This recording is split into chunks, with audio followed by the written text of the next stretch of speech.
আমার শ্বশুর মশাই এই ফুলগুলো মার্কেটে নিয়ে গিয়ে বিক্রি করেন, আর আমাদের ঘরেই দেখো কত ফুল। তো এই ফুল দেখে আমি লোভ সামলাতে পারছিলাম না, মনে হচ্ছিল সবই নিয়ে চলে যাই। তাই একটা মালা আমি নিয়ে এসেছি মাথায় দেবো বলে। আর আজকে আমি করব পয়লা বৈশাখের মেকআপ। এই দেখো বৃদ্ধির ব্লাউজটা আবারও পরেছি। তো এবার চলো ঝটপট মেকআপটা করে নেওয়া যাক। বিয়ের পর থেকে কেন জানি না আমার প্রচুর মেকআপ করতে ভালোই লাগছে না। একদম নর্মাল কাজল আর লিপস্টিক দিয়ে দেখো মেকআপটা সেরে নেবো। আর লিপস্টিকের জন্য আমি ইউজ করছি Swiss Beauty select creme touch lipstick. এগুলোর অনেক কটা শেডই আমি নিয়েছি। এগুলো কিন্তু একদম ক্রিমি ম্যাট ফিনিশ দেয়।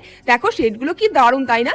এর মধ্যে রয়েছে ভিটামিন সি, যেটা ইন্টেন্স হাইড্রেশন দেয় আমাদের লিপে। তো এই শেডটা আমার ঠোঁটের সাথে যাচ্ছে না দেখলাম, তার জন্য আমি নেক্সট শেডটা ইউজ করছি। আর এই লিপস্টিক গুলো ওয়ান সুইপ পিগমেন্টেশন দেয়। প্যাকেজিংটাও ভীষণ সুন্দরভাবে এসেছে, প্রিমিয়াম এবং ক্লাসি। তো আমি আমার মেকআপটা চটপট সেরে নিলাম, মাথায় যে ফুলটাও দিয়ে নিয়েছি। এবার পালা সিঁদুর পরার। এটা হলো আমার ফাইনাল লুক। আর use my coupon code RIA10 to get 10% off on Swiss Beauty website and order above RS499। তো তোমরা এই লিপস্টিকটা ট্রাই করে দেখো।